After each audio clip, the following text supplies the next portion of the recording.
You go down this cliff, go left down the cliff, left, and then just tumble for a while, and then you should be there. My truth is the truth that you will never understand.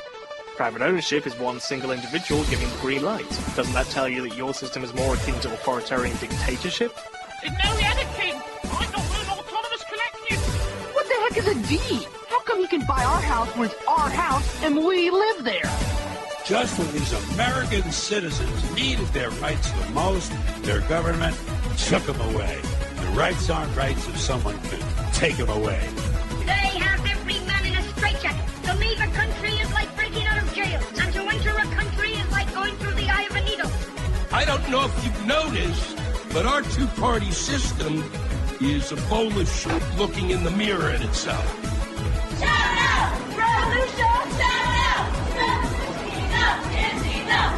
The poor must rise up! Police Academy essentially opens up policing to the citizens. It's a pretty anarchic idea for an 80s movie. Not only go on strike, but we need to fire the bosses. This whole you getting paid more, doing less work thing, it's not working out, Steve.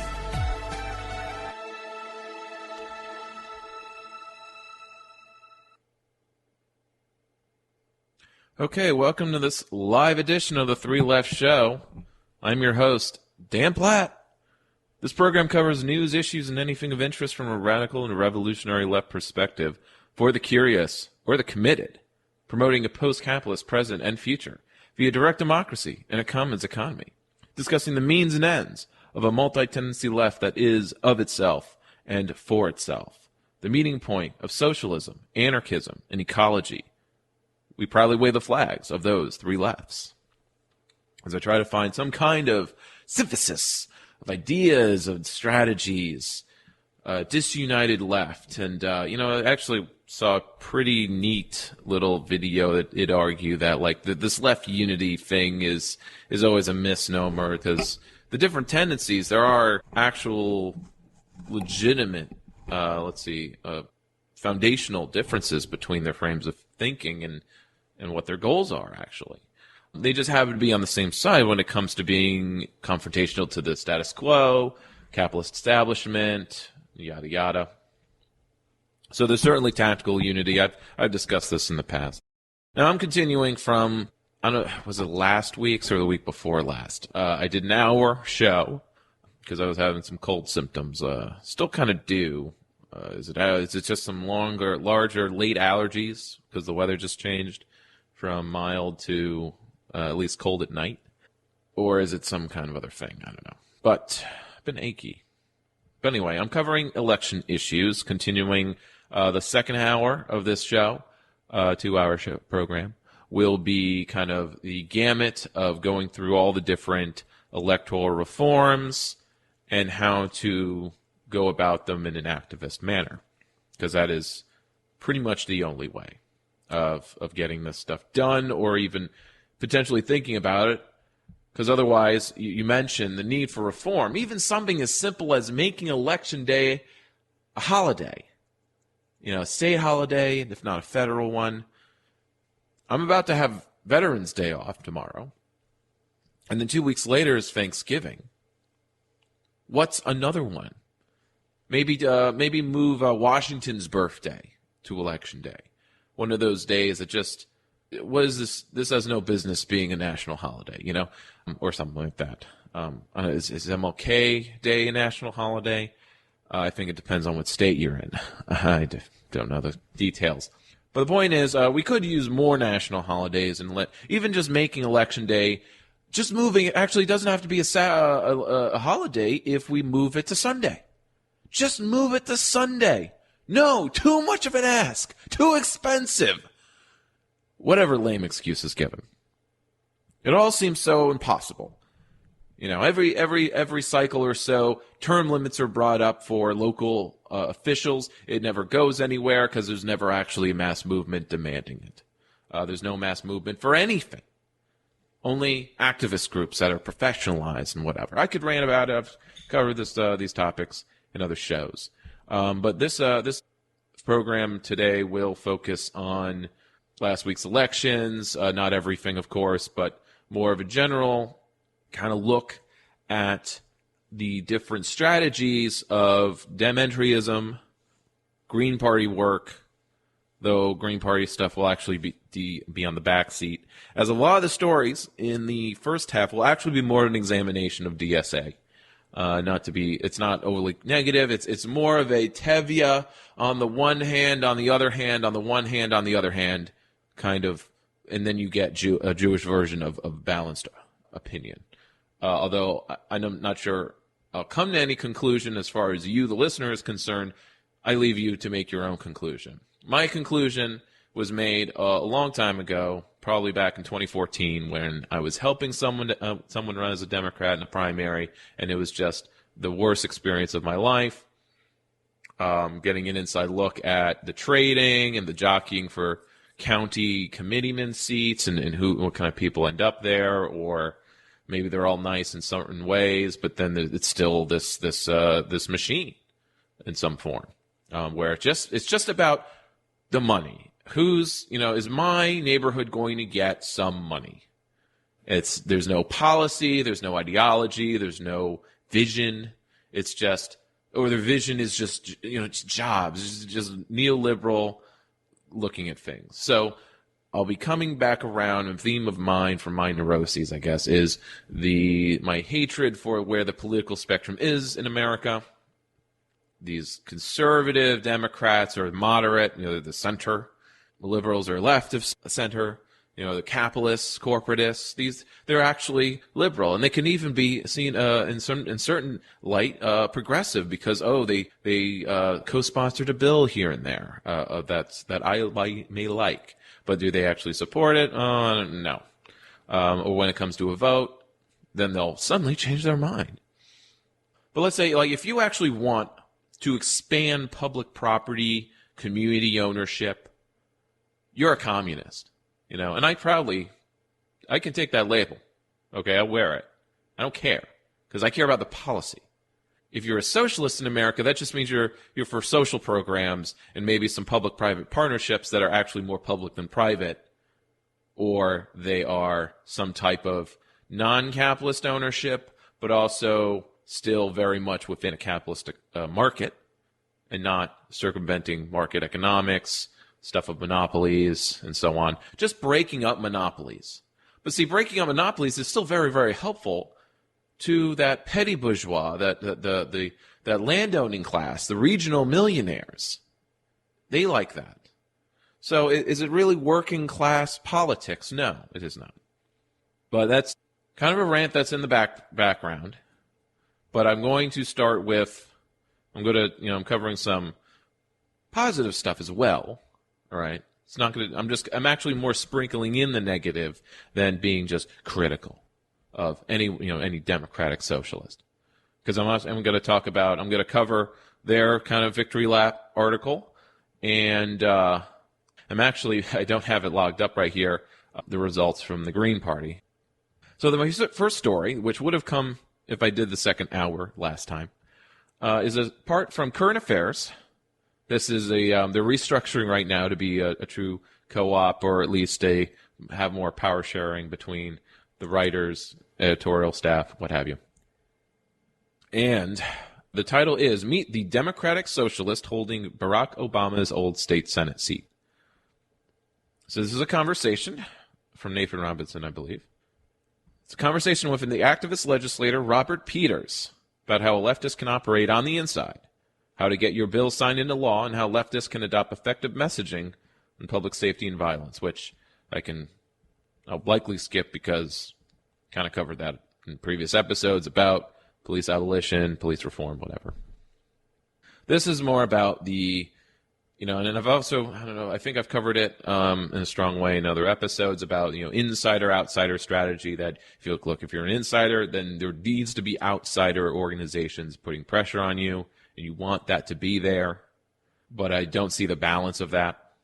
I mean, in some context, there is that balance. And here's where, at least this guy talks about such a thing. So Robert Peters is a 36-year-old Illinois state senator who represents the state's 13th district. It's the seat once held by Barack Obama from 97 to 04. But Robert Peters does not share Obama's centrist politics. Peters is a member of the DSA. and a former delegate for Bernie Sanders. He has tried to steer a novel path, moving in mainstream Democratic Party circles while grounding himself in movement politics.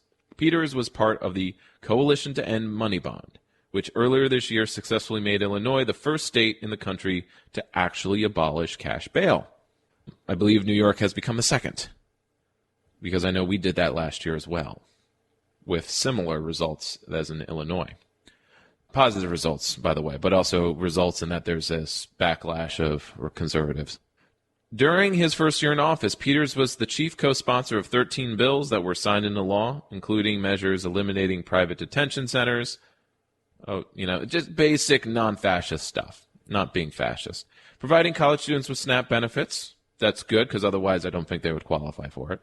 Increasing access to preventative HIV care for minors, increasing accountability for the foster care and correction system, and ending the Department of Corrections' practice of suing ex-prisoners to recoup the costs of their imprisonment.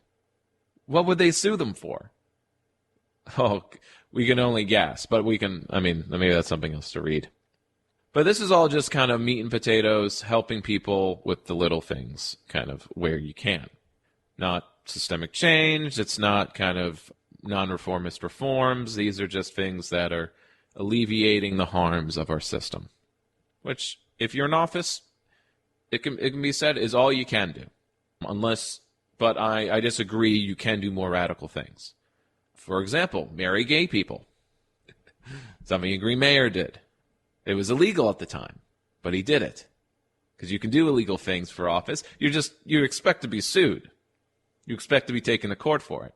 But as a public official, you have a lot more heft. The ability to actually go to court and not be crushed. Anyway, Peters recently spoke to Current Affairs editorial-in-chief Nathan Robinson about his work on cash bail, how leftists can talk about violent crime and blah, blah, blah, blah. He talked about his fashion choice. Robinson jokes with him. So Robinson asks, am I right, you're the only DSA person in the Illinois State Senate? Peters says yes. So that's a landmark victory. And it's been a hell of a journey to get where you are today. And I wondered if you could start by telling our listeners, because he's interviewing him via podcast form. Maybe I should just be, I'm not. You're listening to my voice, folks. It's Monopoly of Dan here. You're going to listen to me speak in other people's voice. I could be playing the video or the podcast, then just react to it. But no, I'm not going to do that. So my path here is a long path, I would say. So a little bit of my background.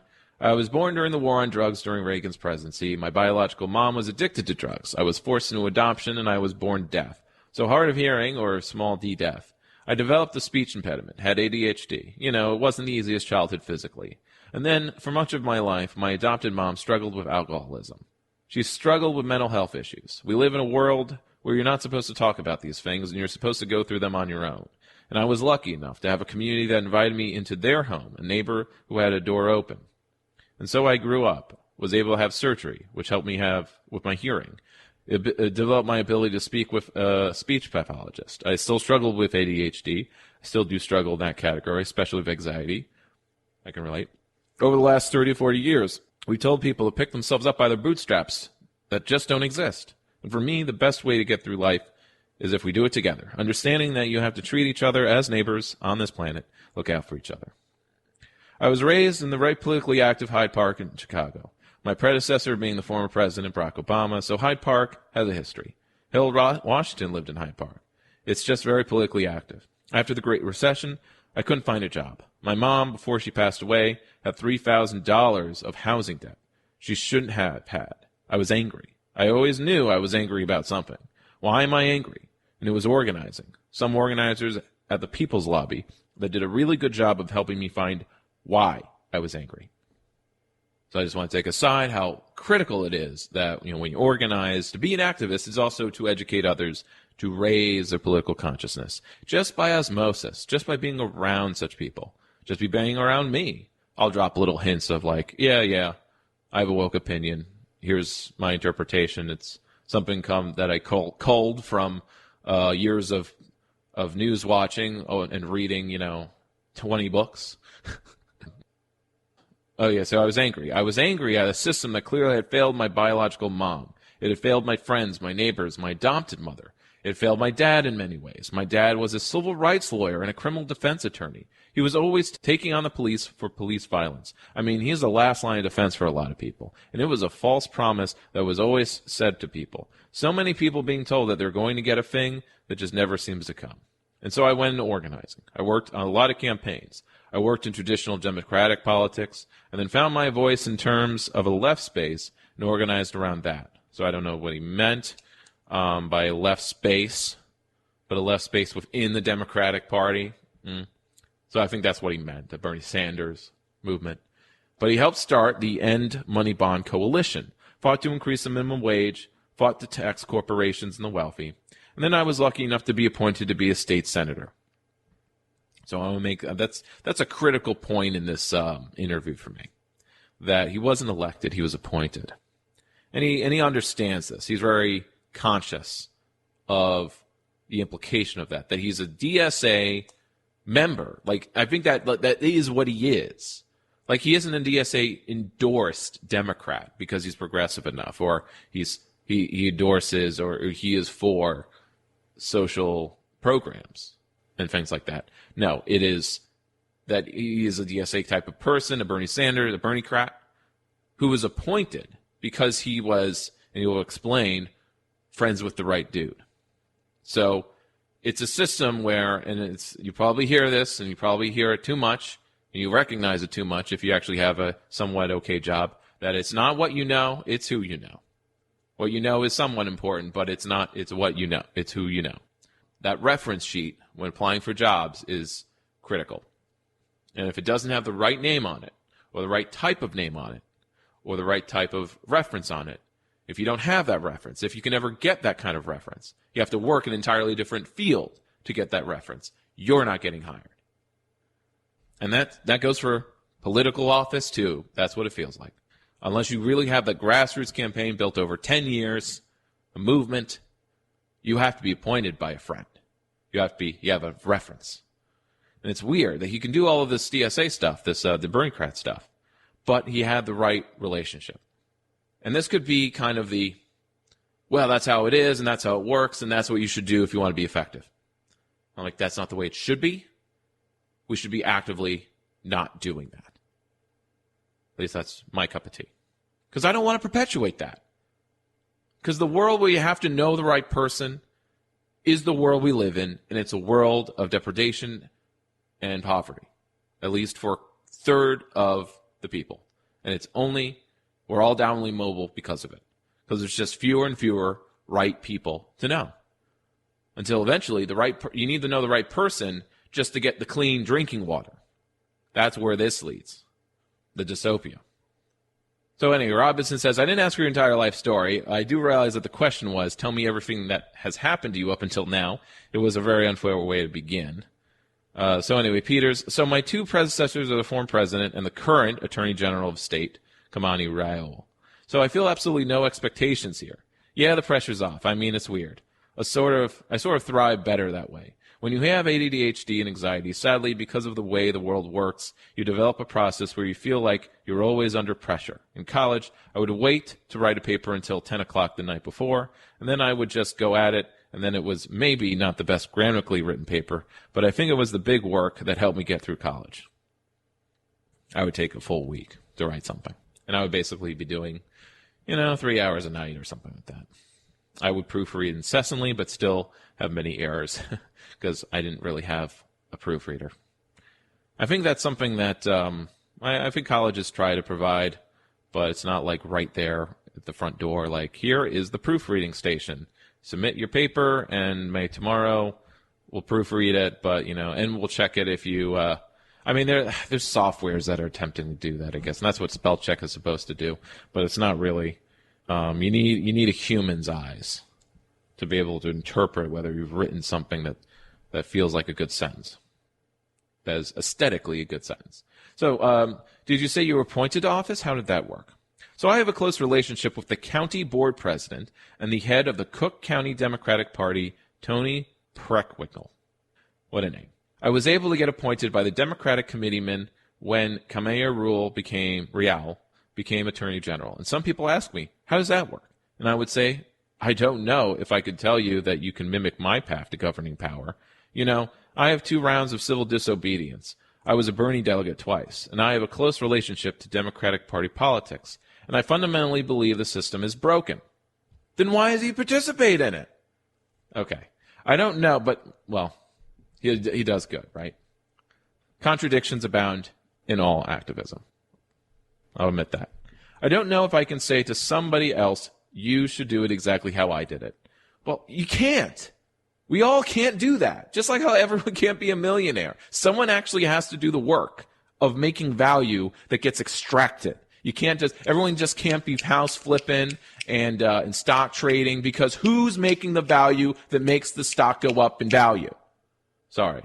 I'm ranting about other things that I see about, like, just in our current economic situation, there is a preponderance of get rich quick or get some type of economic security through just being a capitalist or pretending to be a capitalist. And it makes my stomach churn. It makes me nauseous. Now, I would say, I don't know if you can tell you, after the Great Recession, I couldn't find a job. And this is in 2009, and I worked in politics as an intern. And everyone was like, well, what a great decision. What great work you did. And I was like, nah, I was lucky. I worked for a candidate who was projected not to do well, who did an amazing job, and then whooped everyone's butt in the primary, and that played a big role. So he rode someone's coattails. So Robinson asked, you must have a kind of complex relationship with the Democratic Party politics, because obviously you're in politics as a Sanders delegate, pretty far on the left, DSA member, and yet it seems like you've managed to maintain good relations, or better relations than one might expect, with people who are not far to the left as you. I assume you struggle sometimes to decide the degree to which you need to act as an outsider and criticize the Democratic establishment, and the degree to which you need to sort of work closely with it and be careful to cultivate good relations. Now, all of that is pretty much true, but what I observe is that it is an amazingly easier time of doing that, being bipartisan, talking with people who are on the other side of the aisle, other conservatives, and he talks about this. But he's doing so as an equal participant in the duopoly. Regardless of, quote, how far left he is still a Democrat in the duopoly. It seems really reductive to say that, but I see it as it's my truth. But I feel it's backed by a lot of evidence that, for all everything else aside, right, that it's good, that what he does is good, and how he acts is good, rather within the system. He's able to do this stuff. So I'll go on. So he says it depends. It's situational. You have to pick and choose. First of all, I don't have enough organized power to pretend, nor do people pay enough attention to state senators. I hope we get to a point that they do, just to fight for the sake of the fight. I fundamentally believe that there needs to be a combination of things. Organized power, I organize on the inside, and you pick and choose when you're going to do battle on something. Because I don't have enough energy or time to try to fight every battle. I mean, in all honesty, my hope is that more people get into office. See, the thing is, there's a limited number of seats, Jack. There's a limited number of seats. More people can't get in if there is not more offices and more seats. A greater, larger legislature. Because you can have legislators that are 1,000 people. That's what party congresses are. What if that was the government? Sounds like a mess? No, I call it democracy. More representation, not less. But you have Democrats proposing putting caps on the number of state Senate seats. Now, I don't think that proposition passed in New York, but it was like that was number one. Now, I'm of the belief that power respects power. See, they respect him because has some power there. Because he is a Democrat. He was appointed by someone with power. So he has power by proxy. Not by a movement who put him where he is, but because he was in the right position and he knew the right people. Now, he made the choice of campaigning and joining all these campaigns, and he said he was working for an underdog. So likely he was the more progressive candidate, let's say. But they were all still Democrats. Capitalists. At the end of the day, their policy, even if it's a socially aware policy or a socially beneficial policy, at the end of the day, it's still just cleaning up capitalism. It's still just, well, we need to make sure people can make money downtown. If that means cleaning up the homeless and building shelters so that the homeless, aren't driving down property values, remember that the end goal is higher property values, not more housing for the sake of it. That's the way I see it. And they'll talk about it, and they'll say it as much. So I am of the belief of power, respect power, so I try to tie myself to the movement as much as possible because I am the conduit for their organized power and governing position. And they are the conduit for me being able to govern the way I want to. And if those are tied together, it makes it easier to get things done under the dome. I always think of the End of Bond Money Coalition. We're the first state in the country to abolish cash bail. And a large part of being able to do that was the coalition flexed a good amount of outside power, understood that you do need to hire some people to work under the dome. Hire them. What does it mean, hire? To translate the language of the movement to people in the Capitol. So it refers to in the Capitol building. So I want you to talk about the work you did on bail, where there were moments when you realized, you can actually win stuff if you organize well. You can actually change things. For this series, I'm interviewing left people who have reached government and who have accomplished things to help get rid of the sense of hopelessness by talking to people who have fought hard fights, then actually noticed at a certain point that they had managed to accomplish at least some of what they wanted to accomplish. So do you recall whether there was a moment where you were like, oh my God, we're actually going to change the bail practice here? This is Robinson asking. So Peters responds, it's funny because I'm extremely competitive. Of course, you have to be, right? You can't be a cooperative guy and be appointed. You had to be competitive. You had to beat out someone else. I wonder who he beat out. I mean, he's overcome many hardships, right? But that doesn't make me feel better about the process here. And so when somebody says something's impossible, I'm like, okay, so you're telling me I need to go ahead and try it. I like that attitude. Now, I think the people I organize and work with are pretty similar. Looking at that challenge, when we were first doing this, now, of course, that's the attitude I have, like, Green Party, never worth it, impossible, can't ever win. I'm like, so you're saying it's worth doing. And I feel comfortable in my position. I feel comfortable about what we're doing to build power and who I am, not to have to be defensive about what we're doing. If we're going to play this game about who's got the right vision for the world, who cares about the safety of the world, I will put ours up against anybody. I still feel a part of this coalition. We build an amazing coalition. I think it's a model coalition for the rest of the country. It has grassroots groups that are going to mess with you with direct action. It has grassroots groups that are going to work on elections. It has groups that work directly on policy. It has the policy org who understands their place, is specifically on policy. It has communications to make sure that it communicates broadly. I even recommended that we hire a lobbyist. I said, there are do-gooder lobbyists in the Capitol. Let's hire them. He knows they exist because he's there. He can see whether the lobbyists are actually do-gooders, not just slime balls, I guess.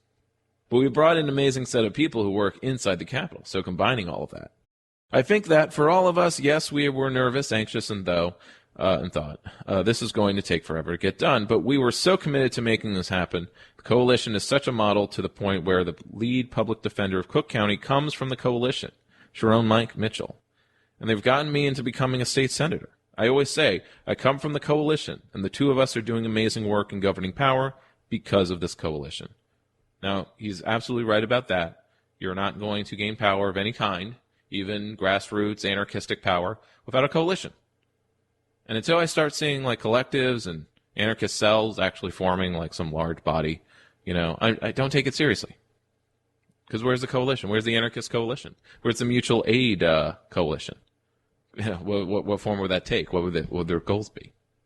Probably more than what's the refuse of the system. What's grown in gardens. Eventually, when an anarchistic mutual aid group starts making pasta and the kind of things that stock my pantry, that beyond the vegetables, then I'm like, yes, we can bite the hand that formerly fed us. And that's the end of that one, I think. Yes. No, there's more. Sorry. He just put a big ad in the middle of it there. So I'm going to stop there, though. I think you get the sense of it. He keeps going on about the Barrel Forum coalition and its place as an insider, the type of the type of lawmaking he does. It's all very good and well and good. But if you are a third party, if you're independent, the most you can get is writers. The most you can get is, you are not seen as an equal. You're not respected.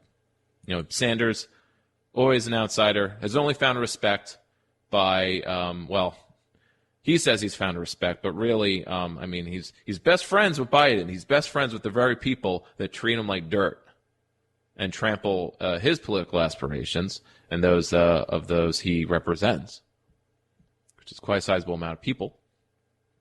So otherwise, a very positive person, but in a very not positive system.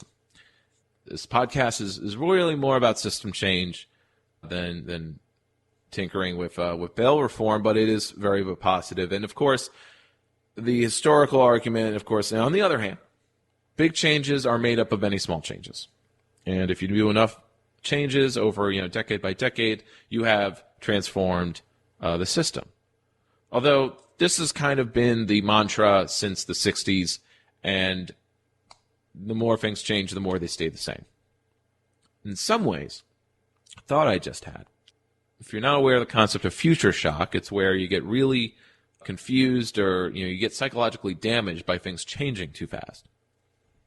Technology, corporate consolidation, the way markets and the economy is in crisis, it's insecure. Things are constantly changing. Your life could be turned upside down. COVID, the pandemic, was the ultimate kind of confluence of future shock. The future of pandemics in our daily lives has come. And a lot of people went insane, if they weren't already. But it made them even more insane.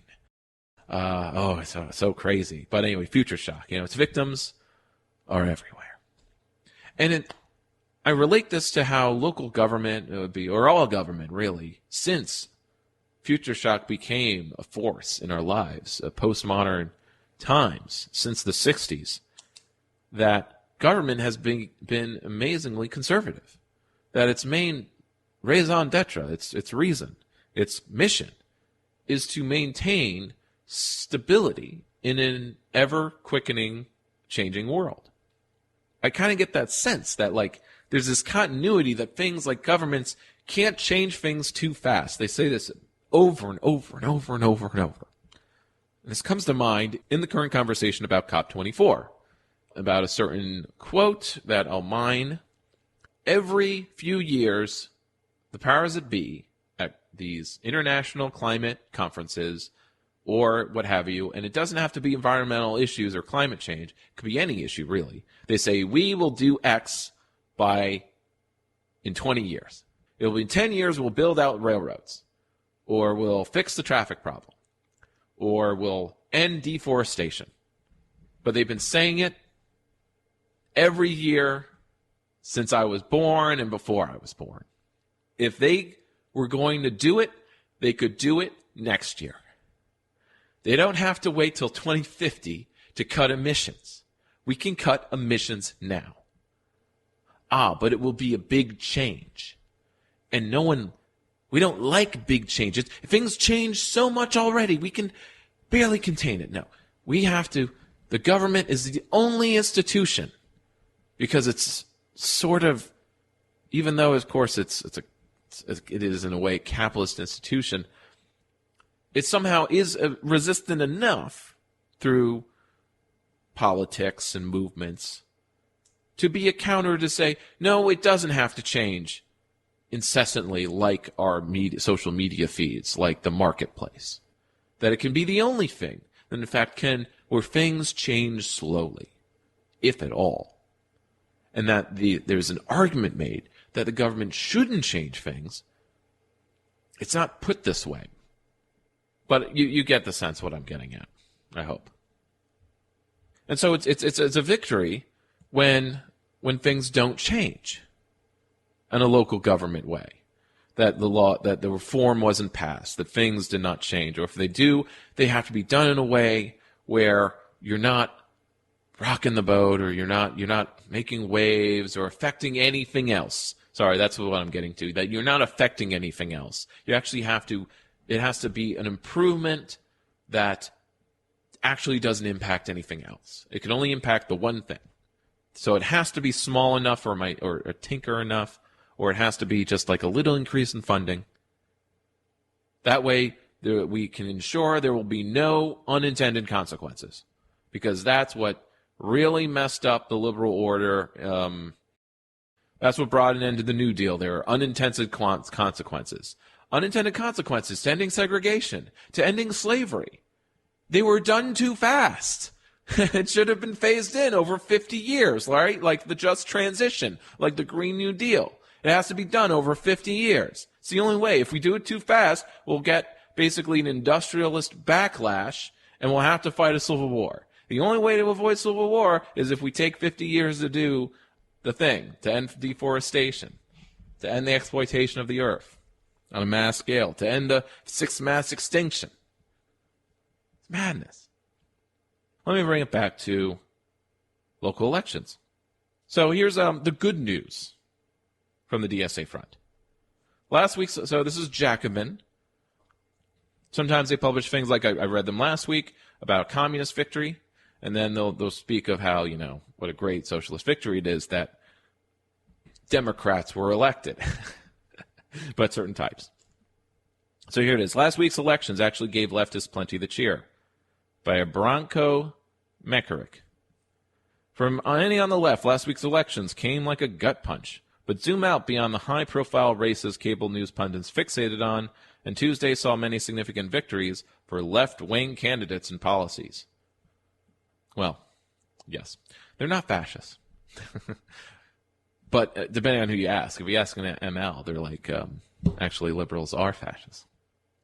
So here it is. The genuinely inspiring India Walton mayoral campaign deservedly got the lion's share of attention leading up to and following last week's elections. Her loss last week came as a shock, but this intense focus has obscured the significant gains socialists and socialist-allied candidates made that day in other cities. 23 out of 33 candidates endorsed by DSA, nationally speaking, that were on the ballot on Tuesday won their elections. So 70%. Maybe the biggest win came in the Massachusetts city of Somerville, which is hippie central, by the way. It's the city that encompasses Harvard. Where 4 of Boston's DSA 7-person strong slate for city council won, with Charlotte Kelly and Willie Burley Jr. winning 2 at-large elections, and J.T. Scott and Ben Edwin Campin securing re-election. It falls short of DSA's ambition to make the country's first socialist majority city, but puts the city in a better position to deal with its affordable housing crisis. We'll see. Because unless these are real socialists who are going to build public housing or expropriate landlords to create community ownership, I'm not buying it. I'm thinking it's just going to be Band-Aids. Indian Walton was about community land trusts. Something that is of improvement on obviously capitalist landlord models of providing housing, mass housing, but also have their drawbacks because it's been a policy for 40 years on the left to do that, and they've kind of hit they are not a complete solution. So the victory of these self-described sidewalk socialists builds on the wave that began in 2017, when Our Revolution, the organization formed from the ashes of Bernie Sanders' 2016 presidential campaign, ran 5 candidates for the council and endorsed 4 incumbents with all 9 winning. That included the Scott and Edwin, Boston DSA members at the time. Socialists took it home elsewhere in Massachusetts, too, with Kendra Hicks winning her campaign for Boston City Council and Quentin Zondervan winning re-election to the Cambridge City Council. Now, I don't want to relate to you, just remind you, DSA is not a party. They're an organization that endorses mostly, but always, Democrats. They are a wing inside the Democratic Party. They're the left wing for sure, but that's where they're going to be. So they say socialists. They're not running as socialists. They're Democrats who are Bernie-crats, or many others call them. So, okay, but here's where I'll point out, like, okay, how left-wing are these? Are these really the good guys? Well, certainly they are, in a way. They're comrades. But, you see, to me, Democratic Socialists, Social Democrats, or the DSA, nationally speaking, okay? Not my local DSA comrades or whatever, but anyway, there's animosity could be tossed out. They certainly are by some of my other Green Party friends, my mentors. To me, they're the lesser evil. Between corporate Dems and, DSA Dems, they're the lesser evil. They're my lesser evil in a choice between the two. That's if a choice representing my politics is missing, which, of course, I do not every possible thing, but I make an effort to alleviate that. Let me give you an example. In Minneapolis, from the article here, all 3 Twin Cities DSA members running for the 13-member city council, so there's basically only 3 parts of the city where probably a lefty could win, but they all won their races. Oh, goody. But who did they beat? Jason Chavez and Ayesha Shunatai both handily beat their opponents for open seats, while Robin Warbath beat a sitting Green Party incumbent and narrowly edged out a third opponent who had been endorsed by the Star Tribune, which probably means they were more conservative. But I want you to wrap your head around that. And it's funny, they'll make every effort to name the people that they're beating. The people who won, right? These are our heroes. The Green Party incumbent was Cam Gordon. Now, you may have heard his voice if I believe I played a speech or a lecture of his during one of my Green Party conference. It was probably this year's Green Party convention. He's the guy who drafted the legislation to transform Minneapolis police, quote-unquote, abolish the police by creating an Office of Public Safety, thus transforming the role of the police from military force to source of social good, provider of social goods and services. This is the guy who was beaten by a DSAer, and this is framed as a victory. This is a good thing. Why? Why was Robin preferable to Cam Gordon? Why did Cam Gordon have to be challenged? Wasn't there some other council seat that was worth running, a socialist against? But here's where I see DSA strategy. They endorse Dems that are either expected to win or they're in a competitive race.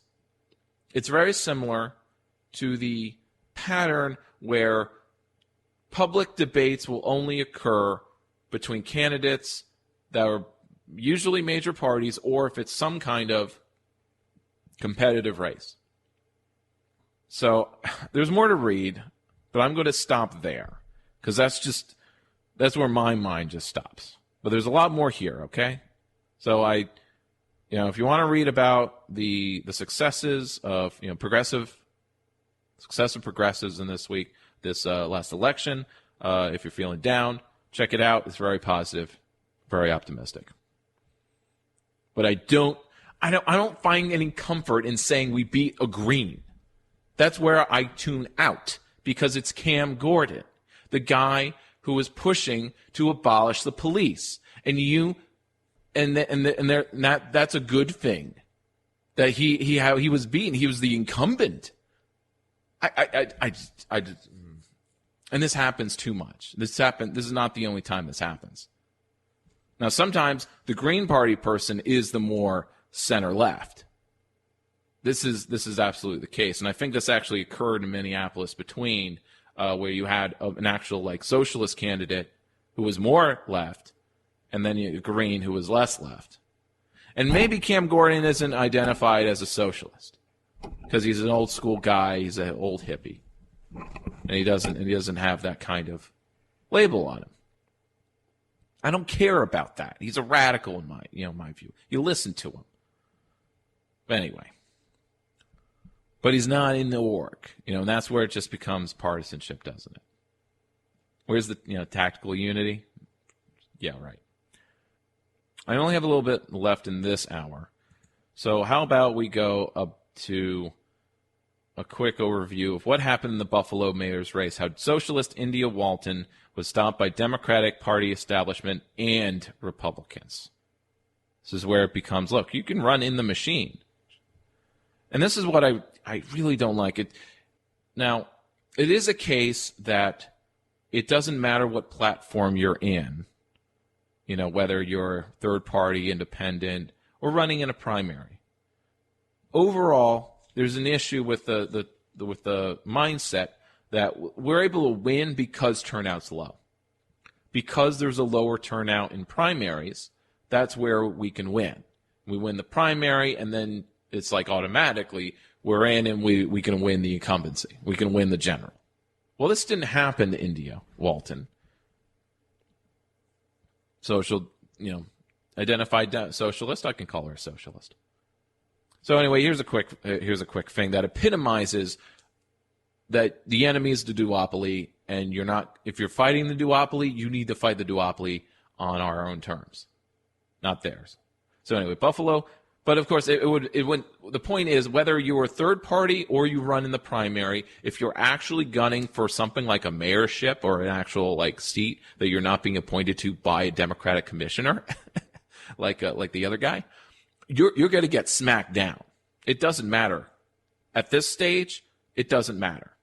So maybe that's the more cynical, F electoral politics, or screw electoral politics. Can't do it. No point in doing it. So here's on the one side for that. Buffalo mayoral candidate India Walton made history. Made history, of course. The socialists never ran in America before, right? It's not like there was a whole communist party that elected tons of black people. He made history in the Democratic primaries in June when she defeated long-serving incumbent Mayor Byron Brown. For a while, it looked like Walton was on the verge of becoming the first black person, woman, and openly socialist candidate to lead New York's second most populous city. Those hopes were dashed on Tuesday, November 2nd, when Walton was defeated by Brown, who mounted, but not personally mounted, a successful write-in campaign in the general election. Now, he was willing to call it quits, actually, and retire, but the party machine and the system was like, no, sir, can't let this happen. Can't let someone who's even mildly left be a mayor of a large city. A nurse who overcame teen motherhood and grew up in poverty, Walton epitomizes resilience. She directed her policy agenda at helping Buffalo's working class, the Intelligencer reported. That's who's reporting this, right? Oh, no, it's Moglik Dom Nation is who I'm reading from. So now Walton, 39.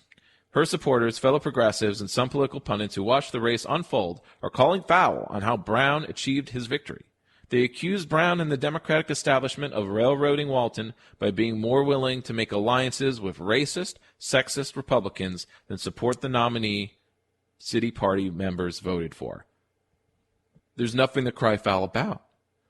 That's exactly how it works. Because it's not about whether you're a Democrat or not. It's the policy that matters. It's who you know. Now, in the case of Mr. Peters, he knew a lot of people, not just the Democratic committeeman, but he said he was elected, well, I don't know, he didn't really lay out the chronology, but I'm going to assume, for the sake of argument on his sake, that he was already part of this bail coalition, that there was a lot of people, other people he knew. He had a whole coalition that he was coming from, and that made him an attractive pick for the open senator seat. But this is a long-held, almost mythological strategy of the status quo to take someone from the commoners, from the peasants, and put him up on the ruling council. They make him one of their own. But hey, he throws a bone. He does things for their benefit. He argues on their behalf in the council, in the elders' council. Anyway. I'm quoting a book that I was reading about it's the memoir of a Harvard law professor who quit his job as a stand for identity politics, and he feels it was completely wasted. And so his memoir is kind of opining about kind of working on the inside and what it meant to be a law professor at Harvard, a black one. He's giving more perspectives to all of the Harvard graduates, but they're still all pretty rich. So here's what kind of alliance was made. It's the duopoly, stupid. So think of all we had to overcome. The New York State Republican Party leadership went all in against us, and many high-profile Democrats declined to even defend us against them, Walton said in a statement about the election results on November 3rd. Millions of dollars came pouring in to finance attack ads, personal smears, racist, sexist fear-mongering. Every dirty trick in the book was tried against us. Well, if it succeeds, from draining our resources and legal fees to playing flagrant lies on a loop to Republican poll inspectors pre-stamping ballots. The hostility and aggression against us were ugly and relentless, and in the streets and in the press and on social media. We knew that would be the case. When you take on the corrupt and the powerful, you can't expect them to play fair.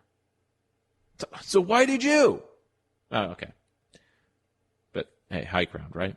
Got to keep your principles.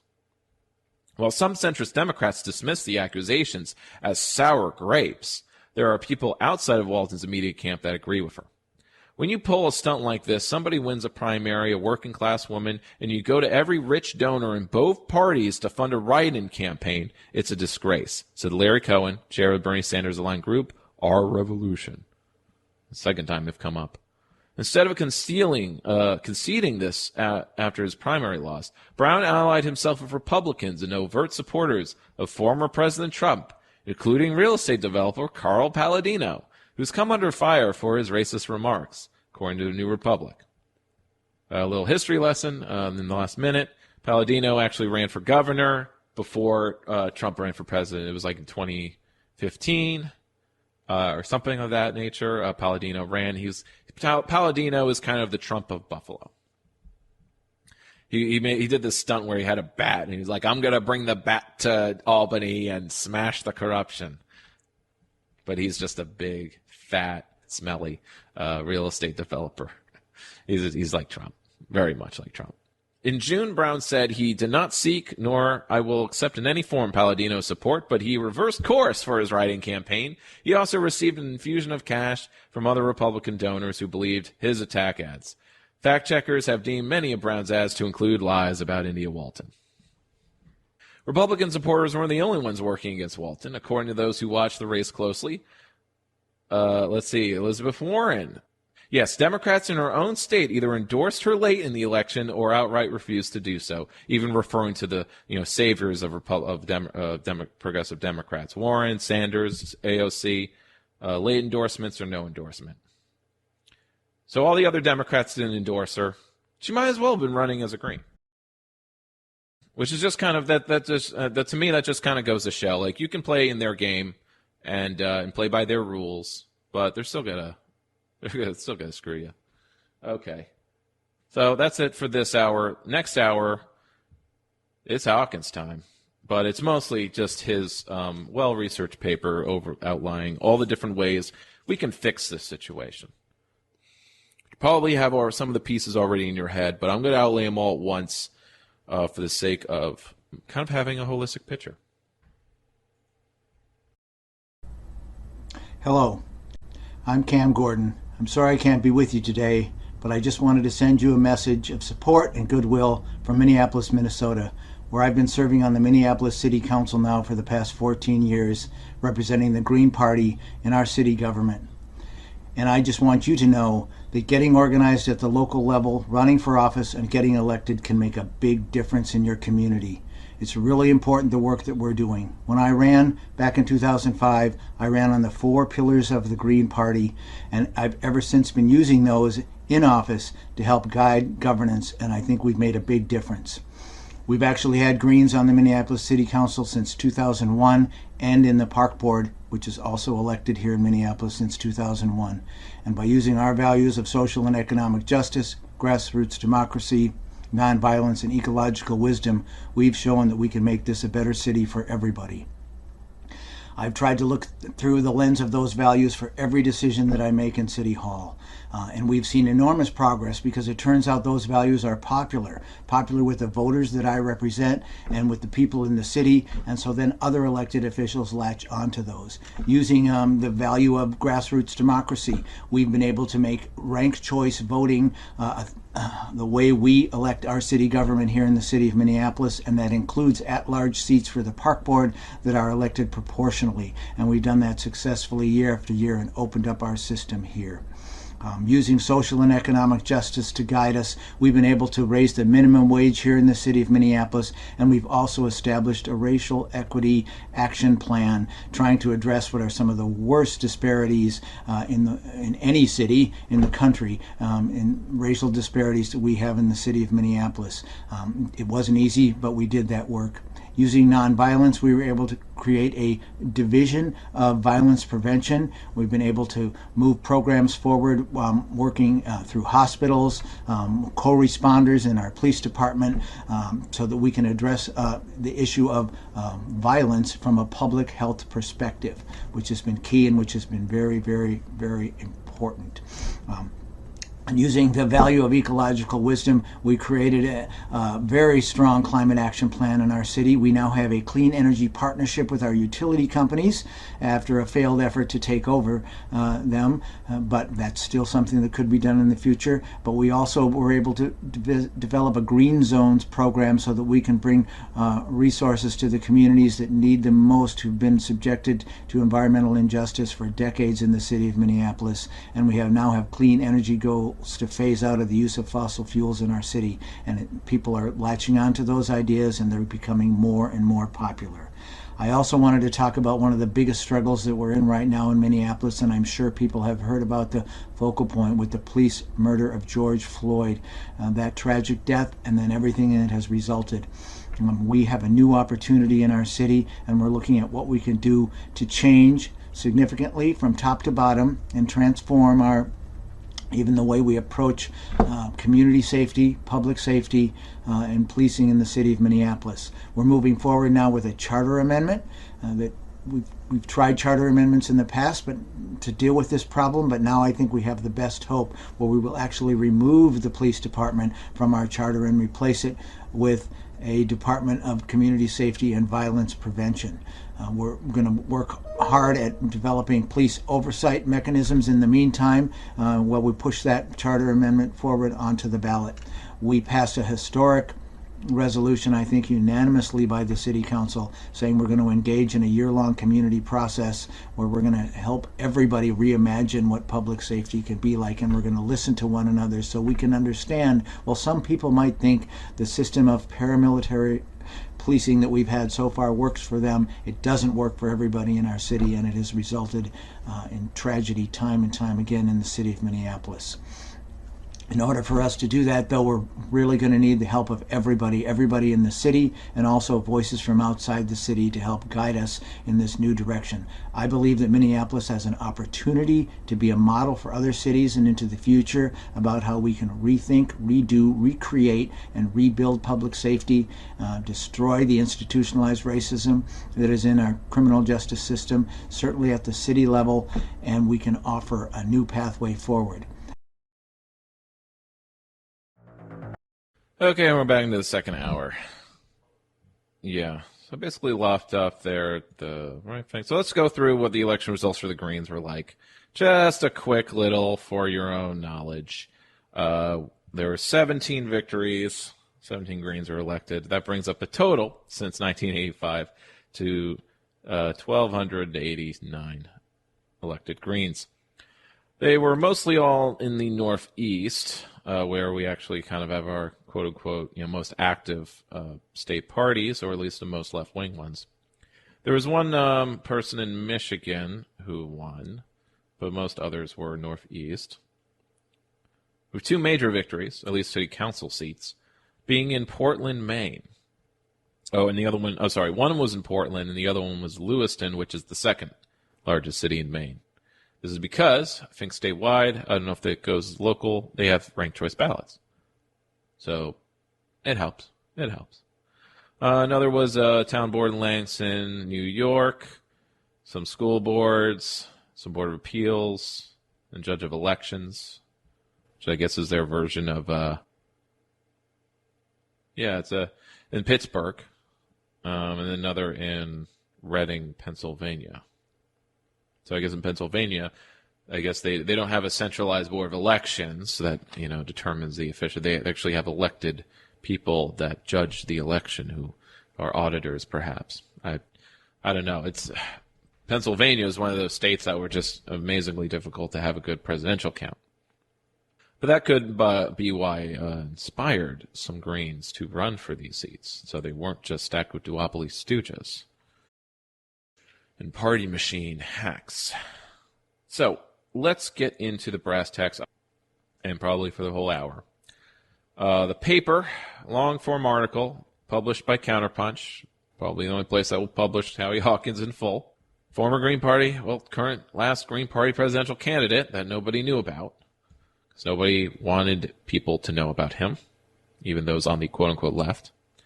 But then it makes me very suspect, because it's they want Democrats to win, apparently, because Democrats are the lesser evil. Never mind what we actually want to fight for. Never mind what we could be building. No, we got to help Democrats. We got to be Democrats. And yet, what do Democratic Party politics get us? I see nothing but a complete repetition from 10 years ago. You might be too young to know, or you might be old and need reminding. But this is exactly what happened a decade ago when I got into politics. It's why I got into politics. I saw what is happening now, happening when Obama was elected. That you have centrist Democrats that stop any actual substantive reform or spending bill being passed, any actual social change to be enacted. Democrats are weak, ineffectual, and purposely win to lose. Their strategy is to do poorly or do capitalist policy, do the bidding of capitalism, which is, of course, unpopular. Then Republicans get elected, continue, they govern for the sake of capitalists and other more local capitalists, which makes them unpopular. And so it goes. And each time, it is not all different. The number of voters goes down, especially when it comes to non-presidential elections. But even I think those, next time around, will be lower than ever. When it's Trump wannabe 2.0 versus Kamala Harris. No one will care. But enough pissants will care enough about electing the lesser evil to ensure that no alternative can ever actually be promoted. That's my cynical view. I want it to be different. I encourage everyone to think differently. So, from Howie Hawkins, voting rights should include the right to vote for who you want. It seems like a simple statement, right? But amazingly, I've heard it argued to my face, at least indirectly, that it's better to have the right to vote for the mainstream Democrat. We want the right to vote for them, not anyone else. Because fully, Greens and others could be doing so much better. Independent socialists could be doing so much better if we were actually allowed to campaign on a fair playing field, which we are not. Things are not level in the slightest. Voting rights are not fully realized if they are only about getting into the polling booth to cast a vote. Voting rights are also about the right to vote for who you want once you get to vote. Otherwise, we will still have the kind of electoral system that has prevailed since Boss Tweed and Tammany Paul touted, who he doesn't care who does the electing, so long as I get to do the nominating. That prevailing system is single-member district winner-take-all elections. That's what we need to call it. That's a name for it. It's not just our election system, right? Because if all you know is America, and America is the best democracy ever, you can't imagine that there could be anything else. You don't need to define what we have. But I will do so because it is not the best. We have single-member district winner-take-all elections. The voters for the plurality winner get all the representation and every other political viewpoint, political and ethnic minorities, the major party that is a minority in the particular district gets no representation. So without proportional representation, most voters don't have representatives in office from their districts who represent them. Most districts are effectively uncompetitive one-party districts. Knowing their votes won't change, who who represents them because the winner is baked in. The non-voters are the biggest block of voters most elections. Single-member plurality voting is a system of exclusion, not inclusive democracy. Comrade Canyon from the local Socialist Party chapter made two particular posts after Election Day. One was about the Albany, New York election, and the other was about the Syracuse election, listing off the stats, particularly of the turnout, that the winner basically won with 8% of the possible registered voter turnout, or every potential voter. But it's 8% vote. 8% is all it takes to win. That's our democracy in action. That's what it took to win. And there's no actual legal force that can say otherwise. Like, if you don't get more than 50% turnout, the election should be thrown out. It could be challenged in court as illegitimate. But that's not in any constitution in America. Some free country, right? So, continuing. There's a lot here. The first third of it is kind of what did I write as it? Going through the problem and kind of how the Democrats self-own, their use of the filibuster, so I'll get to that. For all the provisions in the massive 800-page For the People Act, none of them addressed, and he's referring to a particular election reform bill in Congress, none of it addresses the nature of single-member district winner-take-all elections, nor did it any address the exclusionary nature of highly restrictive ballot access requirements. While the bill did have important provisions for voter access to the ballot and campaign finance disclosure, the bill is now probably dead in this session of Congress. The Republicans defeated it on June 22nd by their filibuster of a motion to debate. So now the bill returns to its status as a Democratic Party messaging bill, as it has really been since it passed the House in 2019 when the Senate was still under Republican control. So it is a good time to expand the voting rights and pro-democracy agenda. This is because, like any actual form that would happen on the national level, is completely stillborn. So there's no, the political discussion isn't, we have to vote for this garbage bill because it's the lesser evil. Now it's time to organize an alternative. Democrats lose negotiations with themselves. Despite the June 22nd statements from Biden, Harris, Schumer, and Klobuchar that they will keep fighting, that they are really fighting for its messaging in the 2022 midterm elections, they may try to amplify the message by setting up the John Lewis Voting Rights Act for a similar defeat by Republican filibuster in the coming month. But they really have no path forward to passing these bills before the midterms because the Democrats are unable to end or modify the filibuster.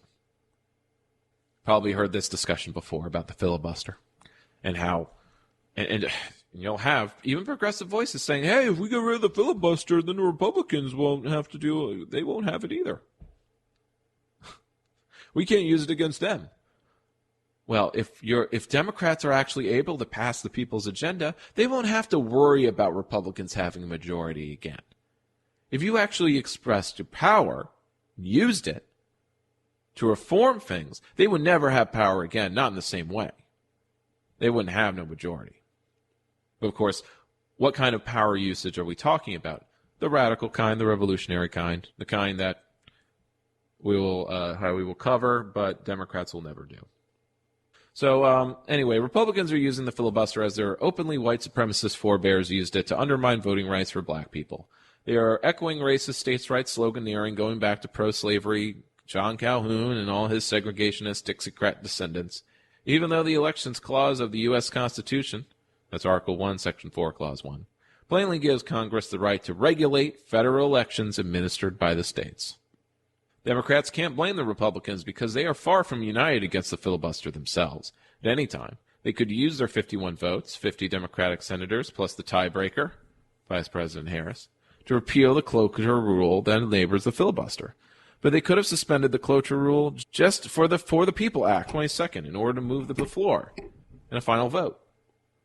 It is not just Joe Manchin and Kristen Sinema who are stopping filibuster reform on the Democratic side.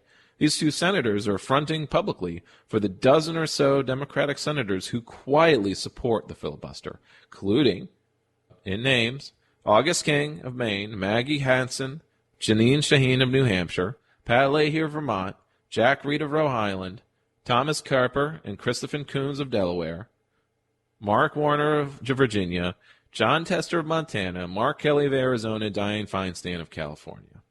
The filibuster means the whole agenda of liberal reforms the Democrats nominally support are likely dead in this session or pretty much any session of Congress, including D.C. statehood, the DREAM Act, Joe and Floyd Justice and Policing Act, the Public Option, universal background checks, the Equality Act to include sex, sexual orientation, and gender identity as a protected class under the Civil Rights Act. The Democrats will have to run in 2022 not on what they accomplished, but on what the Republicans stopped them from doing.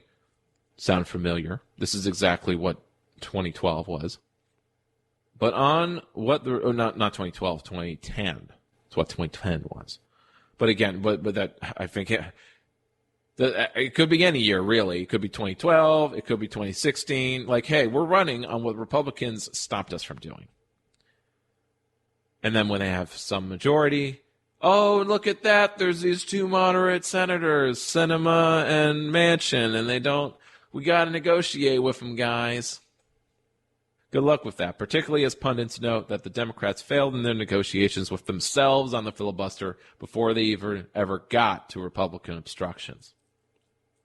Now, while the feckless Democrats negotiate with themselves on whether to repeal or modify the filibuster to secure voting rights, Republicans are moving full speed ahead in the states to rig elections in their favor. If no voting rights legislation passes by Labor Day, it will be too late to impact the 2022 midterms. Well, I guess there will be no impact. And in history, quote-unquote, will repeat. 2022 will be probably exactly like 2010. We've only 4 weeks scheduled for Senate business between the 4th and August recesses, and with infrastructure, the debt ceiling, budget appropriations bill at the top of the agenda, on and on and on and on, right? Make your head spin and see for rage. And my show is, I'm not really here to do that, even though I'm kind of doing it myself. Most dangerous of all, the Republicans are passing laws that take the final say on vote counting and election certification away from independently elected secretaries of state, or maybe bipartisan or nonpartisan county and state boards, though they certainly aren't in New York, but to give it to partisan state legislators. In other words, the Republicans are setting up the structure to steal elections in the states they control. This control will impact not only state elections for state and federal office, but also the 2024 presidential election, where Republican House and Senate members could steal the presidency by refusing to accept the results from some states the Democrat wins. The U.S. has been through this authoritarian scenario before when the Democratic Party, campaigning on the slogan of white supremacy, brazenly stole elections during and after Reconstruction with violence and obsessively race-neutral laws like poll taxes and literacy tests to get around the 15th Amendment prohibition of racial discrimination in voting.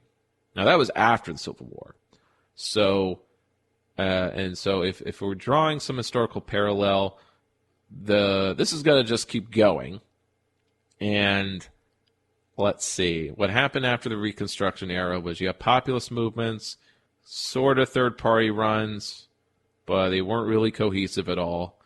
Sound familiar? Doesn't bode well at all. But things do not and will not repeat exactly. It rhymes, though.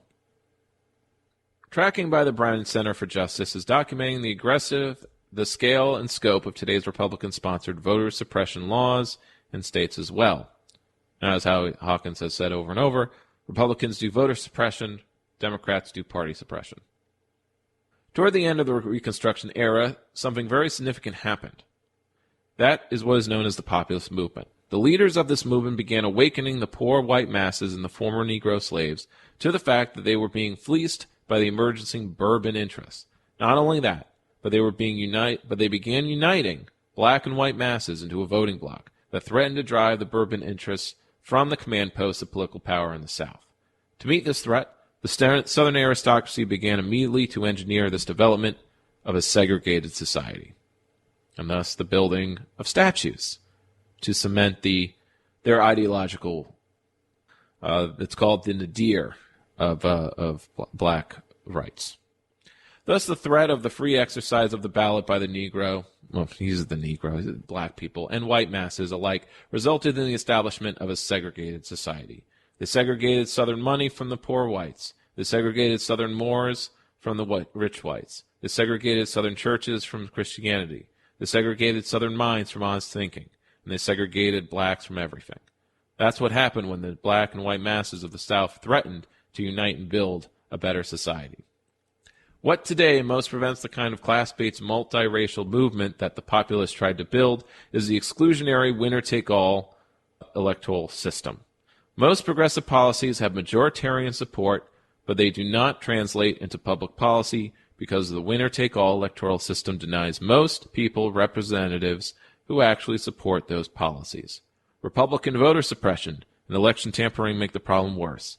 But the voting rights agenda must be expanded from voter access, which currently is where things are progressing, on the state front. Although, actually, the things that would have progressed things on the New York state front actually lost a ballot because they were ballot measures, and only Republicans seemed to have the money to run campaign ads against them. Democrats and unions do not seem to want these things to pass because they just assumed they would, and they didn't mobilize a campaign for them. So, in various counties, people were left very confused about them because, Republican campaign ads are just lies and diffusion. Anyway, I made a Facebook post, or it's actually on YouTube.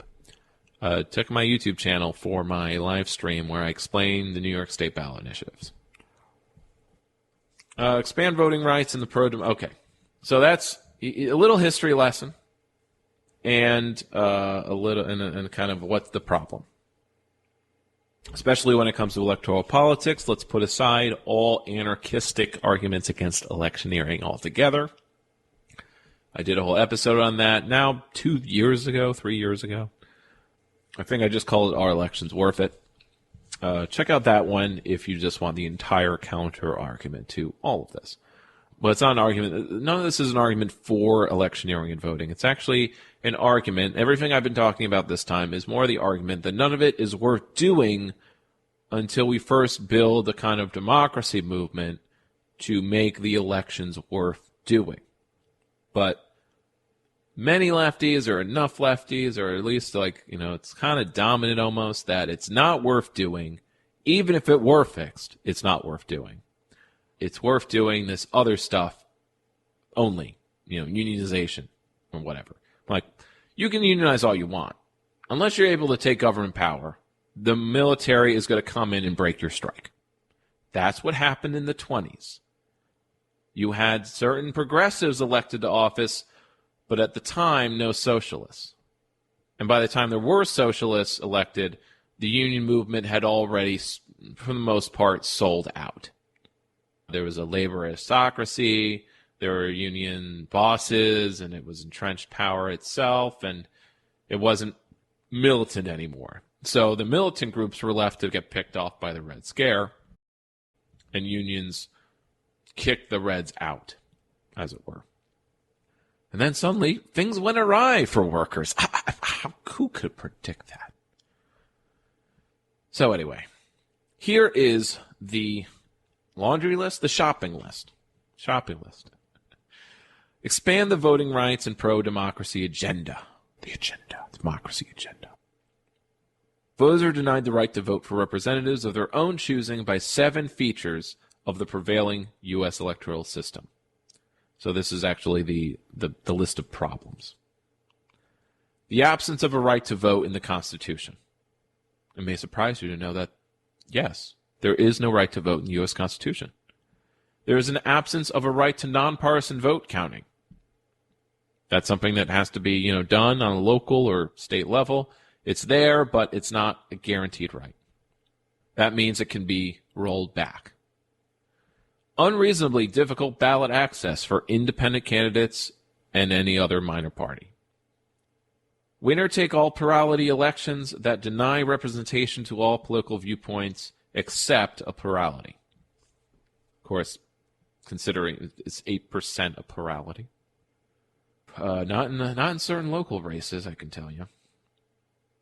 The U.S. Senate, that does represent people equally on the basis of one person, one vote. The Electoral College, that has elected 19 presidents with less than a majority of the popular vote, including 5 who lost it. Legalized bribery of private campaign financing. Thus, a voter rights and pro-democracy agenda would include a right to vote in the Constitution, non-partisan vote counting, fair ballot access, proportional representation, abolition of the Senate, abolition of the Electoral College, presidential elections by majority, pop vote, and public financing of elections, dying. And for the People Act, the For the People Act incorporated many previously introduced democratic election reform bills into one omnibus one. That means it was big ugly. But it still did not address any of these rights except the public financing question. While supporting the voting rights, campaign finance disclosure, and ethic reforms for the People Act, I twice took to these pages to warn that the public campaign matching funds reform it proposed actually preserves the domination of private campaign financing by the ultra-rich. It effectively excludes third-party candidates from public financing. It magnifies the funding disparities between lower and higher funded candidates who do qualify for public matching funds. This is what we're referring to matching funds here. Here, my argument is that the voting rights and pro-democracy agenda must be expanded so people have the opportunity to vote for who they want once they get their ballots. So let's go through each one of these in depth. The right to vote in the Constitution. Before we can ensure people have the right to vote for who they want, we have to ensure that they have a right to cast one in the first place. While the U.S. Constitution bans voting discrimination based on race, sex, and age, except it bans voting under age 18, so okay. But it does not state that all U.S. citizens have a right to vote. Thus, the Supreme Court infamously ruled in Bush v. Gore in 2000 that, quote, the individual citizen has no federal constitutional right to vote, ... Shocking, right? Oh, it was all Nader. Nader's fault. It's Nader's fault. The voting rights movement should therefore support the proposed right to vote amendment, which will empower Congress to implement by legislation and require the courts to enforce individual citizens' right to vote. It will strengthen the legal grounds for enforcement of federal election standards like those proposed in the For the People Act, because it establishes that voting is in fact a right, not merely a privilege granted or not by the states. Next is nonpartisan vote counting. So at least 216 bills in 41 states have been introduced by Republicans to give legislators power over elections officials. 24 have already, the real coup. But really, it's all legal. It's all legit. There's no law saying they can't do any of this. And that's why I could be classified as anti-American. I'm not really for these laws. I want the laws to be better. I want more amendments. I want a new constitution. Anyway, 24 have already been enacted into law across 14 states. Purge of black and Democratic election officials has already begun in Georgia, along with an attempted purge of 364,000 voters from the rolls. On June 25th, the Justice Department announced it was suing Georgia against its new voting law under the Voting Rights Act.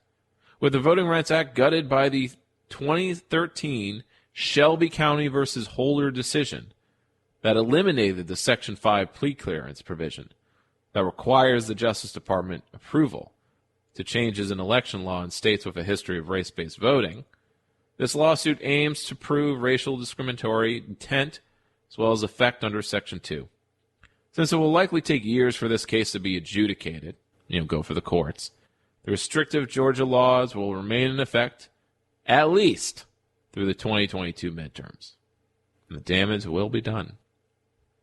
A New York Times editorial, Congress needs to defend vote counting, not just vote casting, noted on June 4th that the For the People Act does not address the problem that Republican-controlled state legislators are whittling away at the integrity of electoral democracy in the U.S., rushing to pass laws that make it harder for Americans to vote and easier for partisans to tamper with election results. The integrity of a system where only 8% can determine who the winner is and who the government is. So, having integrity isn't the same as having legitimacy. It should also clarify its own role in certifying the results of presidential elections to prevent the possibility that a future Congress would overturn a state's popular vote. Congressional legislation that prevents partisan election tampering by requiring independent, nonpartisan vote counting and certifying needs to be high on the pro-democracy agenda. But of course, it's hard to get people to care about all of this when they're getting evicted and there's bread and potato type of issues. Day-to-day job and life quality stuff. Sidewalk socialism. Sidewalk socialism. What is that? I know what that's referring to. It's referring to the fact that they're canvassing. Oh my, wow, canvassing. Never would have thought that's where real socialism starts. Canvassing. I only say that with, that's sarcastic sarcasm there.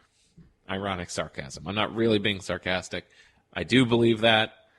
It's just the joke of saying that's different. It's like what sets them apart is that they canvass, as opposed to the socialists that don't canvass, which I guess there are enough of. Damn it. Fair ballot access. Denying the candidates of opposition political parties the right to be on the ballot is a mark of autocracies. By that standard, the U.S. is a two-party autocracy due to its onerous ballot access requirements. And that's the way I do view the U.S. It's not even a republic to me, okay? Not even a republic. Or if it is, I mean republic as far as the plutocratic one. It's ruled by the rich. The autocracy. Candidates and political parties should have reasonable access to ballots. Voters should have all political alternatives on their ballots. This is where we get into things I've ranted and talked about in other contexts and other episodes, and with when I talk on other people's shows. I usually, because they ask me, "Oh, you ran for office," and then I start talking about ballot access, because that is, if I don't run for office next year and the year after that, it's because we don't have ballot access, and it's well, now I have to run as a Dem or whatever, but I'm not going to do that, just not. Because that would be giving up to me. Okay, so fair ballot access should be realized for federal elections by enacting a Fair Elections Act similar to that introduced by Representative John Connors from the late 80s until the 101st Congress in 99. Connors' bill sets reasonable maximum standards for ballot access in federal elections that are far lower than those that prevail in most states today. Here is what we should or could have. And he'll list all the ways of what we have now, because you probably may not likely be aware of just how bad it is, why it is so necessary, why third parties are so stillborn, such a lost cause, not worth doing, totally never going to win. They never explain why, because they're working off of really, to me, lame logic or thought processes of well, it's just that they're not popular, or they don't have. It's not like we can't do anything that a Democrat running in a primary doesn't face, but we face on top of all of that, we can't, the onerousness of getting on the ballot in the first place. So that's kind of the major difference. But once we do have ballot access, we are just as good, no difference really, structurally speaking, than running in a Democratic primary, which is why I was always incensed when we had ballot access that you had all these people still saying, no, we have to be Dem-enter. It'll get into, why I see that as a betrayal of sorts. Definitely not any kind of left unity. So the candidate maximum petition signature requirement in Connors' bill was 1,000.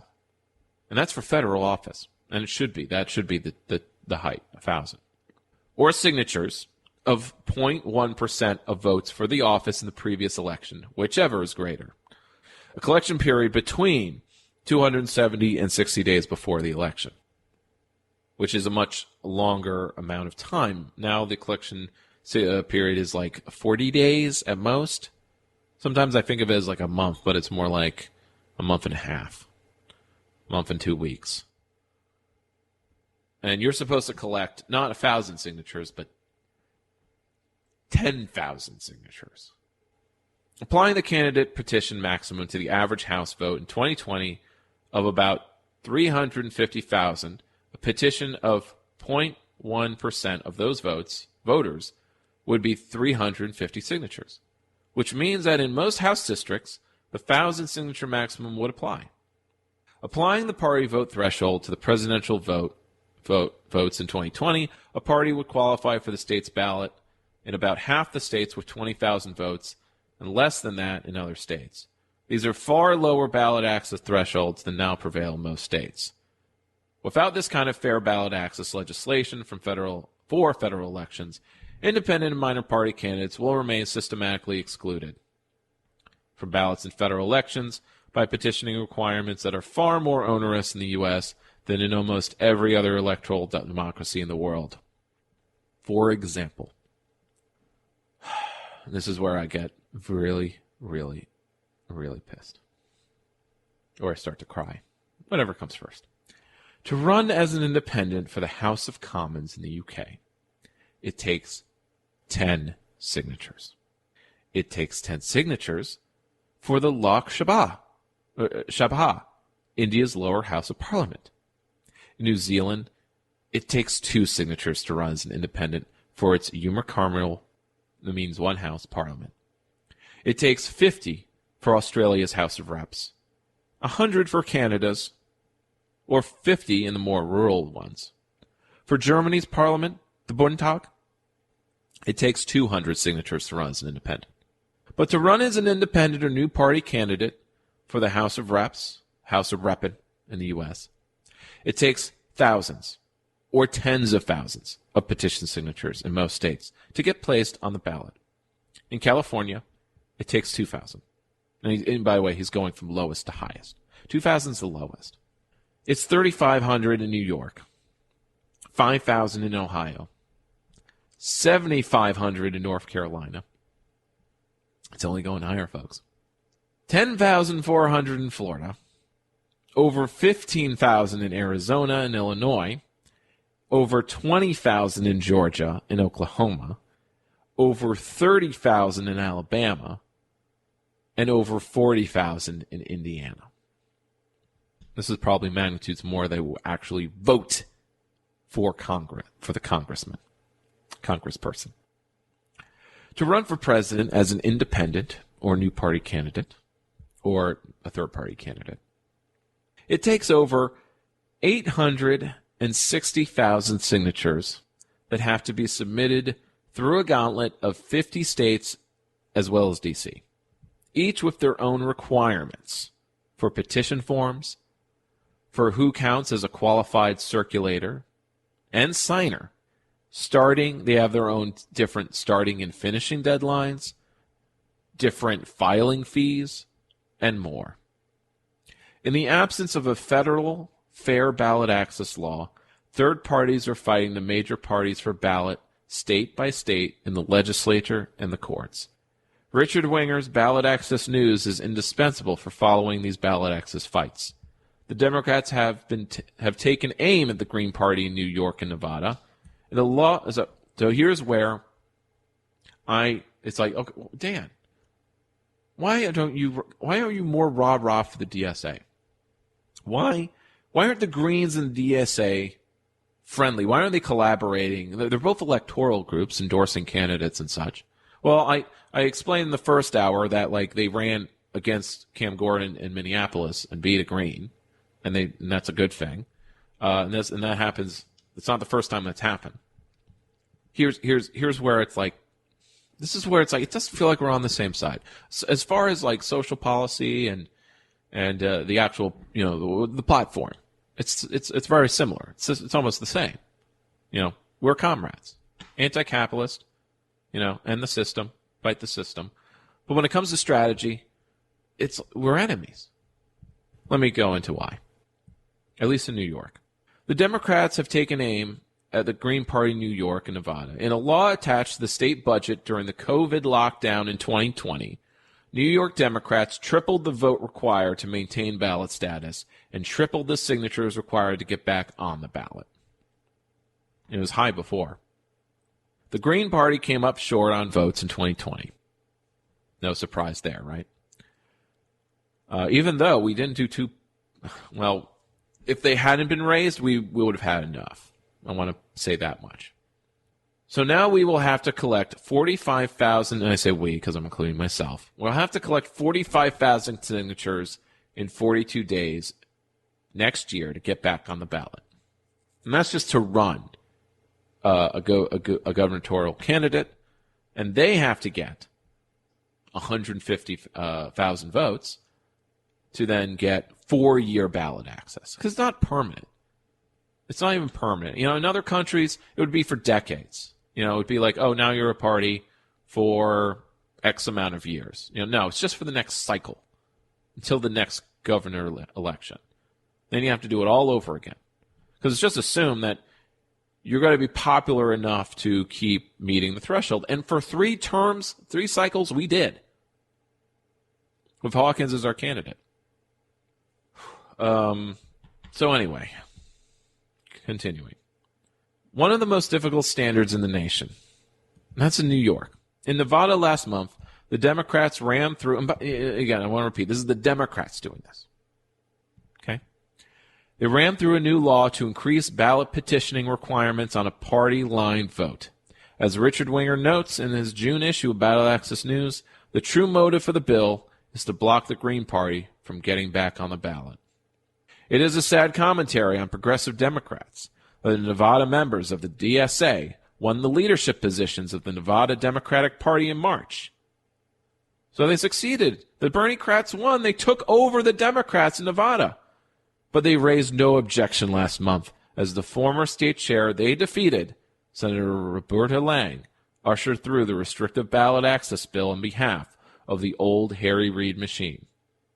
In New York, none of the much publicized Democratic socialists in the New York legislature did anything to reverse New York's new ballot access restrictions. And it doesn't restrict them, right? It doesn't restrict the Dem-enter strategy. Party suppression is a form of voter suppression. The Green Party brings out new voters. 61% of Jill Stein voters would not have voted in 2016 if she had not been on the ballot. Any Democratic left worthy of the name would support fair ballot access. It is time for the Democratic left and the voting rights movement to demand that progressives in Congress introduce federal fair ballot access legislation, build a movement to enact it. Now, when it comes to local DSA chapters, I don't malign them for this because they're working on local issues just as I am, just as we all are. They're, could say, distracted.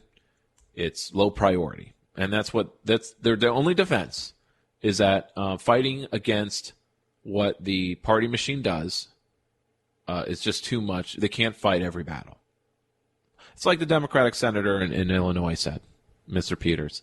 He can't fight every battle. True. So that's on the other hand. You know, I don't want to paint DSAers as villains here. But I'm just saying that the Democrats basically are making it illegal, pretty much illegal, to run as a third party. And they're just, we get a collective shrug from our quote-unquote, from our comrades. Sorry, I won't say quote-unquote comrades. They're comrades, but they have their strategy, and it doesn't really behoove them to stick their neck out for ours. Because they're inside now. But I did have a little piece here about, but basically the DSA, the Democratic Socialists that are in the New York legislature, they know how messed up it is. They find that they aren't able to do very much because of how corrupt everything is. And their only outlet is to say, we need more of us here. But I think there's a wall that you'll hit. There are only so many districts in the Queens and Brooklyn where you can elect a DSAer as a Democrat. At least that's what I see. If they can do it in Newburgh and New Paltz and Troy, maybe, but I doubt it. They're not even endorsing anyone. There isn't even a progressive challenger in a lot of these races. They're still working on local level stuff. I get it. It's next time. It's next cycle. That's what I'm seeing. And they're not DSA people. They're endorsed people. But whatever. They are activists of a type, labor, so on. They're allies. There's something building slowly but surely that I kind of covered with the Jacobin article. They're making some headway of sorts. So anyway, next piece on the laundry list, on the shopping list. Over 90% of U.S. House districts, so this is now talking about proportional representation, the thing that I would really most want to fight for. Over 90% of U.S. House districts and over 95% of state legislative districts are uncompetitive one-party. Talking about gerrymandering, it takes advantage of single members winner-take-all districts to create districts that are even more safe for incumbents. So instead of just fighting gerrymandering and saying, oh, we just have to fix gerrymandering, no. Gerrymandering is only a problem because it's a single-member district. It's one person for the whole district. For 50,000 people, one person. I hate it. And it creates all these other problems, all these other potential ways of gaming it. We don't have to worry about gerrymandering if we fix the way the districts they exist. We don't have to worry about police accountability if we abolish the police as they are. So anyway, most politicians don't earn their seats. They inherit them. As a result, tens of millions of Americans are perpetually represented by politicians they oppose with no hope of changing their representation by voting. The remedy is proportional representation. Under this, each political viewpoint gets its fair share of reps that is proportional to the vote it receives. If a political viewpoint has 20% of support among voters, it gets 20% of reps in the legislative body. Now, the only possible argument against this, against having more democracy, proportional representation, which, by the way, I discount immediately, but just for the sake of it, I'll mention it. That's like, well, sure, maybe far-left people could be elected, but so will neo-Nazis. So will far-right people. It'll be like the New Hampshire legislature. And I say, fine. Fine. Then we get to debate them in the halls of government instead of in the streets, and people get to see them for who they are. And we actually get to see the representation that exists for this particular viewpoint. And you can be horrified and then think, or like, we need the moderating force of the duopoly, or else we'll have all these extremist forces.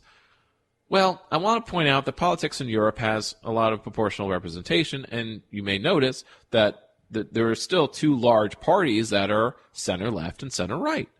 But there's also all of the other, quote-unquote, more fringe or marginal parties that they need to form coalitions with, and so their viewpoint actually gets in the agenda a little bit more.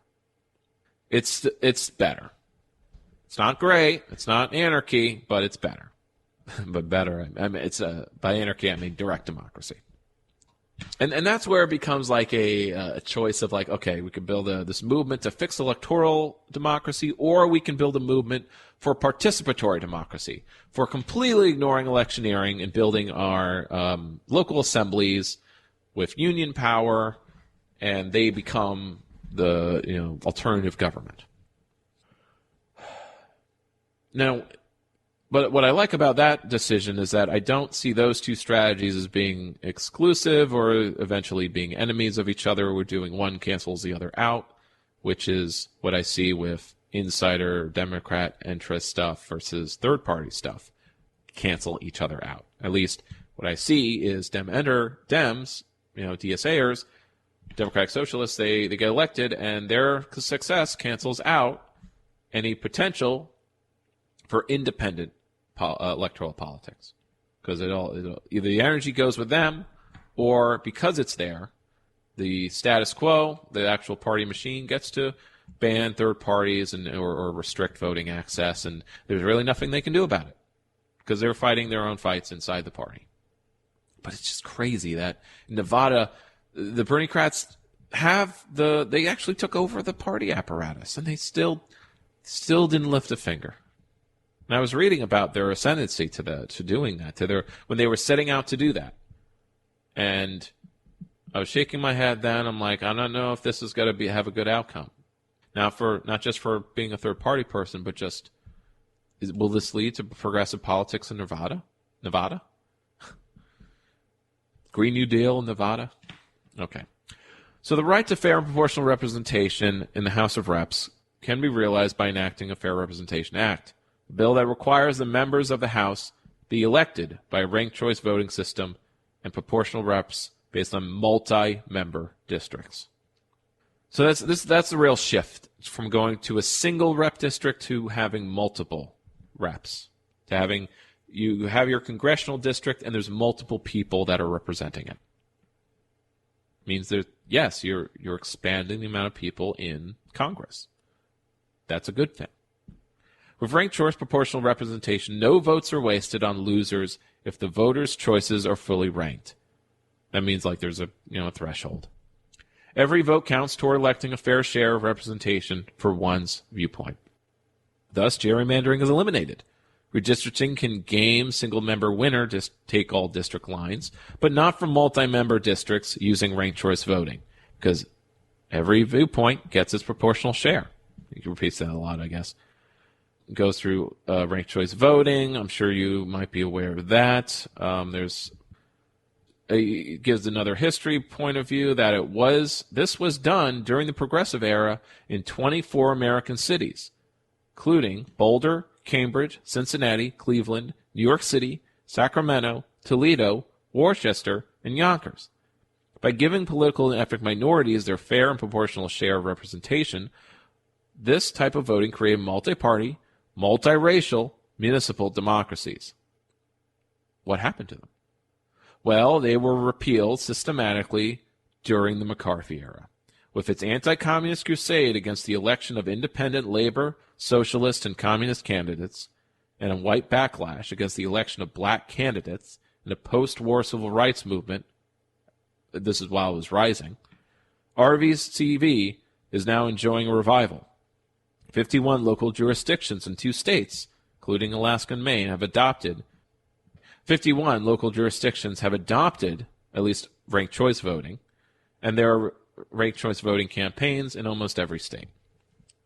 But it doesn't include the proportional representation. That's like the next thing, which I don't like, but it's the point is to join these movements and make sure that it's in the list of demands.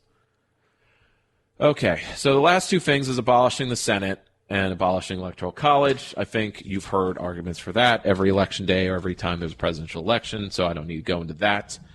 I believe you're an educated, well-informed person who's reasonably attentive to social media some of the time.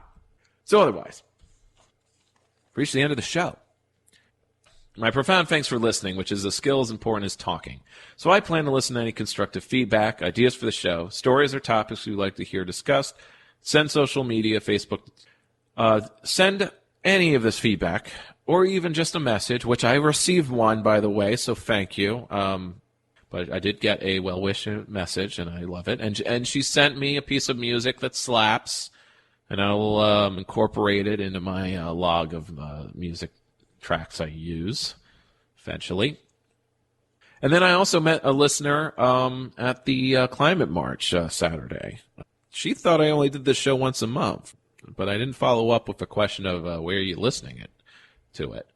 But I gave her my card so she can go to the website where she will find full archive of the show, going up to mostly until you get to the last 10 episodes, where you'll find on any circulating podcast app, whether it be Google Play, Stitcher, Apple, iTunes, what have you, Podbean.